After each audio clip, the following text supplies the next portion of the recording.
Bonjour les Souliennes, bonjour les Souliens, les futurs Souliennes et les futurs Souliens. On va parler, on a fait le gros temps la semaine dernière. On avait fait la météo juste avant. On va parler aujourd'hui, cette semaine, du pilote automatique dans le gros temps et des options qu'on a par rapport à ça. Je suis désolé, je parle un petit peu du nez. J'ai attrapé une petite sinusite à force de me baigner et de sortir de l'eau avec le frais. Je vous rappelle qu'il y a plus de 50 heures de vidéos techniques, donc n'hésitez pas à en profiter, à les regarder, à les re-regarder, à les conseiller à vos amis et à vous abonner sur le site voiliersoul.fr. Allez, on est parti sur le pilote automatique par gros temps. Bon, ça va les copains? Bon, je vais essayer de ne pas trop me moucher pendant la vidéo, je suis désolé, mais bon, c'est pas évident. Alors,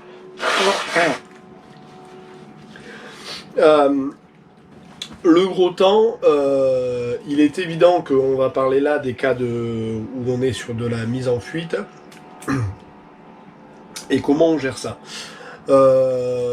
À savoir que alors ça cela n'engage que moi, mais je déconseille par gros temps de mettre le pilote sous l'option suivi du vent, puisque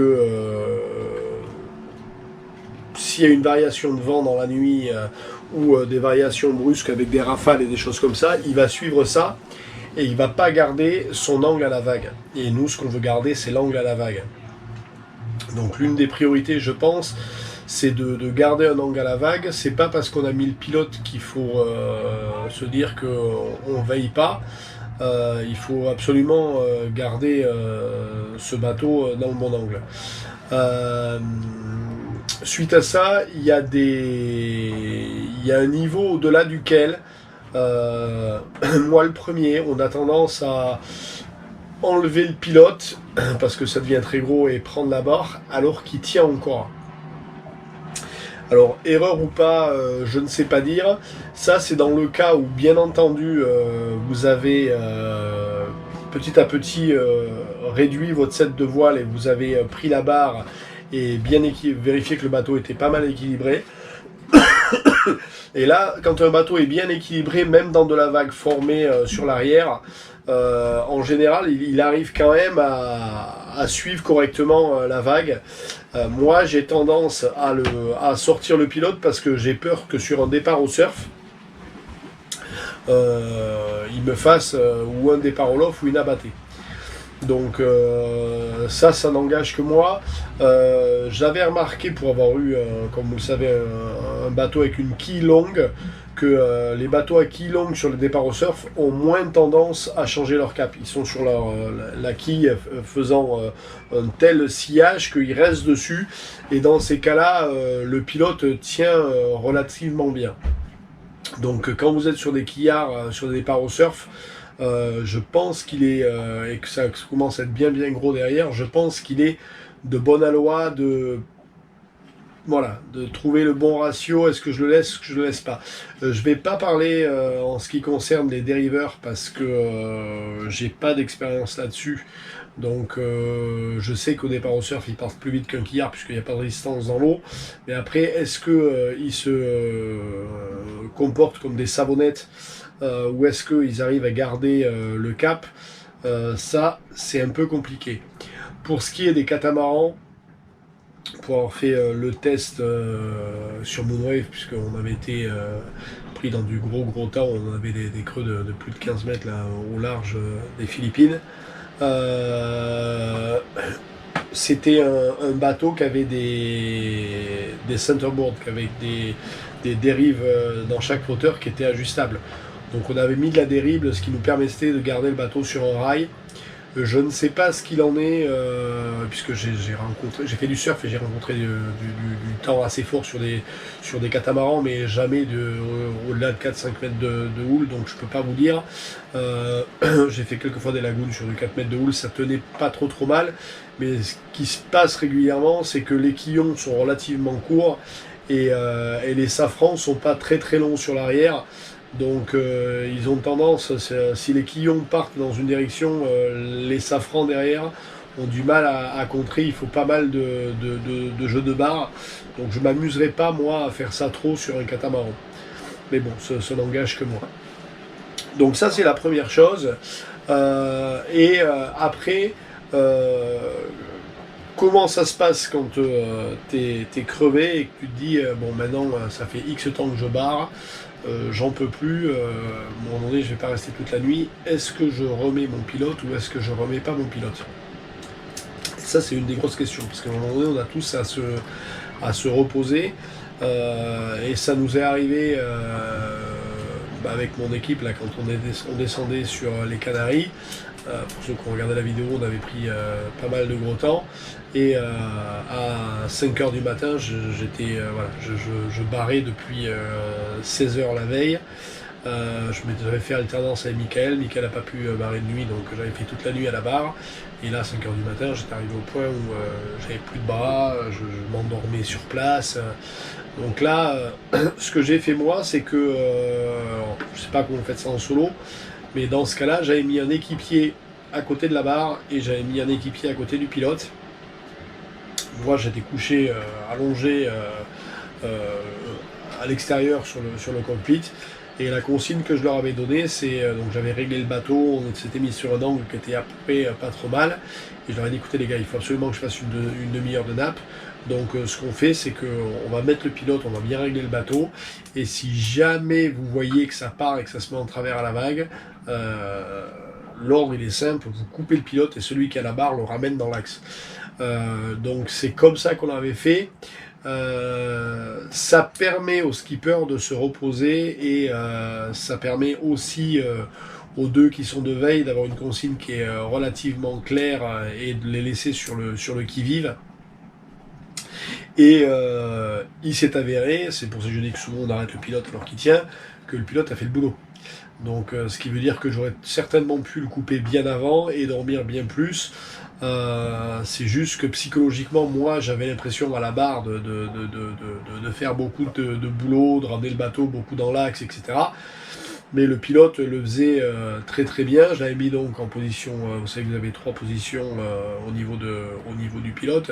Je l'avais mis sur la position la plus réactive, il consomme là le plus d'électricité, mais ça avait très très très bien fonctionné.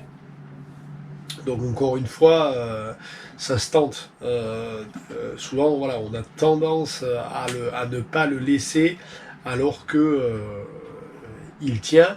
Une des choses qui est hyper importante là-dessus, mais c'est important quel que soit le gros temps, et je le récapépète 20 fois par vidéo, garder de la vitesse. À partir du moment où le bateau a de la vitesse, le safran reste manœuvre le bateau, c'est pas la mer qui prend le dessus sur le bateau, puisque vous avez de la vitesse, le safran continue à le faire avancer, et nous on avait laissé de la vitesse au bateau et ça marchait plutôt pas mal. Je voulais dire autre chose sur le réglage du pilote, ça m'est venu là pendant que je parlais et ça m'est sorti de la tête. Qu'est-ce que je voulais dire? Je disais qu'il y avait 3 positions. Je sais plus, ça va me revenir. Bon, c'est pas grave. Donc oui, garder de la vitesse à ce bateau, c'est hyper important. Voilà ce que je voulais dire. Quand vous réglez le pilote, bien entendu, ne mettez pas sous angle au vent, mais ne le mettez pas à aller suivre un waypoint quelque part, hein, parce que là, il fait de la correction de route, il travaille. Il faut absolument le mettre sur la position, enfin, en ce qui me concerne, hein, je trouve que c'est le mieux, il faut absolument le mettre sur la position cap et le garder sur un cap. Et quitte à régulièrement, même si alors c'est sûr que si vous êtes à la limite de l'empannage, de toute façon ça veut dire que vous n'êtes pas dans le bon, vous êtes trop vague dans le cul, hein, faut pas être à ce point-là, mais et que vous êtes en 3/4 arrière, donc vous prenez ce cap-là et les vagues viennent de ce côté ou de l'autre côté, donc vous avez votre grand voile ici. Avec votre génois derrière, ce que vous pouvez faire quand vous êtes là, donc vous êtes en position de cap, si vous voyez que le vent tourne et que ça vous oblige à changer un petit peu l'angle à la vague, vous faites plutôt des réglages de voile plutôt que de la modification de cap. Il est bien plus préférable de redonner un petit peu de fin de bombe et d'anti préventeur, je sais pas comment on dit le mot en français, mais parti, de faire du réglage et de ramener votre grand voile et de jouer avec votre génois, plutôt que d'aller rajouter 10 ou 15 degrés pour garder le vent et pas faire de réglage de voile. Là, il est bien plus important de garder votre angle à la mer, hein, et de jouer sur le réglage des voiles. Là où ça devient souvent problématique, c'est sur la fin du gros temps. Parce que sur la fin du gros temps, il y a deux choses qui se passent. Souvent, c'est qu'on a la vague résiduelle de ce qu'on vient de subir pendant 24-48 heures qui est là. Donc on a une vague dans un certain sens. Et comme la dépression est en train de partir, le vent, lui, s'est mis à tourner. Et donc là, on n'a pas la houle du vent. Et c'est là que c'est problématique, c'est qu'on se retrouve, on peut se trouver dans la houle, dans du vent de travers, avec de la vague de cul. Mais c'est pas grave, on reste comme ça. De toute façon, ça se navigue très bien. Et puis au travers, c'est là où on va le plus vite. Et avoir du travers avec de la vague de cul, c'est plutôt intéressant. Donc ça, c'est une des choses. Et la deuxième des choses, c'est garder surtout de la vitesse, parce que quand vous êtes dans du gros sang, vous vous rappelez, quand vous êtes dans le creux de la vague, donc admettons qu'il y a deux vagues qui sont ici espacées et que vous êtes dans le creux au milieu, votre mât il est à ce niveau-là. Donc le vent que prend la voile dans le creux de la vague, il en a très peu. Ce qui veut dire que votre bateau il accélère ici dans la descente, il commence à ne pratiquement plus toucher de vent. Et puis il va ralentir tout doucement dans le creux. Et c'est là où vous êtes le plus vulnérable, je veux dire, puisque là vous touchez plus de vent. Mais à la vitesse que vous avez gardée, normalement, sur l'arrivée de la vague d'après, hop, la voile reprend tout doucement du vent, donc elle réaccélère tout doucement, vous retapez du vent au taquet en haut, et c'est le surf suivant et la vitesse qui va faire que vous allez rester contrôlable tout le temps avec votre safran.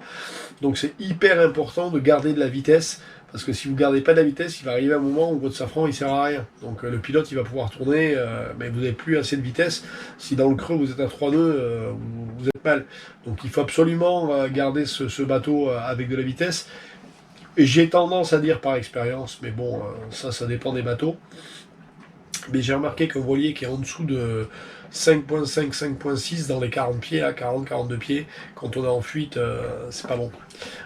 Il faut rester le plus possible au-delà des 5 nœuds, voire au-delà des 6. Et là, franchement, nous à chaque fois, là, on tape du 6,5 en moyenne, avec des surfs, c'est monté à 12-13 même là-dessus, et ça se passe très très bien.